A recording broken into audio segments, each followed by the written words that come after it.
This is not an April Fool's joke. Governor Youngkin fired one of his appointees to the University of Virginia Governing Board. His name is Bert Ellis. He is a devoted alumnus with 2 degrees from UVA. Ellis made a fortune in television, and the UVA board always has lots of rich folks on it, but more than his bank account, Ellis had something else working in his favor. Like Youngkin, Ellis was ticked off that this old school was captive to new ideas.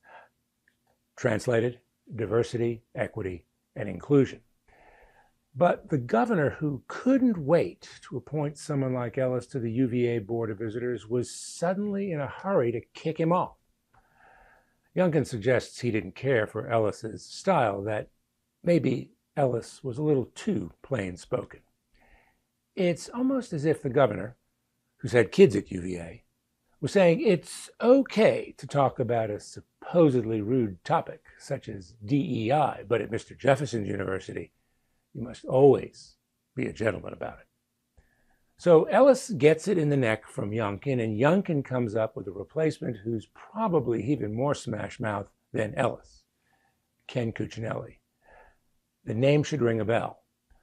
Cuccinelli is a former Virginia senator, a former Virginia attorney general, and a defeated Virginia Republican nominee for governor. He's a culture warrior without peer. He even produced a special lapel pin as AG in which the bosom of the ordinarily bare-breasted woman on the state shield is concealed. Cuccinelli was a high-ranking member of the first Trump administration, serving as Deputy Secretary of Homeland Security. That's the department that rounds up suspected illegal immigrants and ships them out of the country.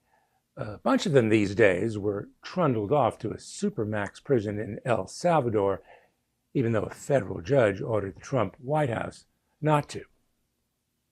Cuccinelli wasn't always a Trump guy. In 2016, Cuccinelli backed Ted Cruz, the Texas senator, for the Republican presidential nomination.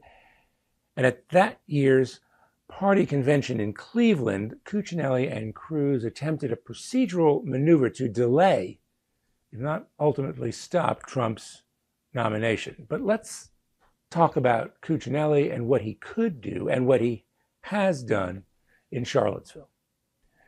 Cuccinelli is a UVA grad with a degree in electrical engineering. As Attorney General, he engineered a lawsuit in federal court against the university in 2010 that targeted a respected climate scientist, Michael Mann, who'd been on the faculty from 1990 until 2005. That in studying global warming, a topic about which Cuccinelli is skeptical, and supporting that research with state dollars, Mann allegedly committed fraud. The lawsuit didn't go anywhere, but Cuccinelli kept at it.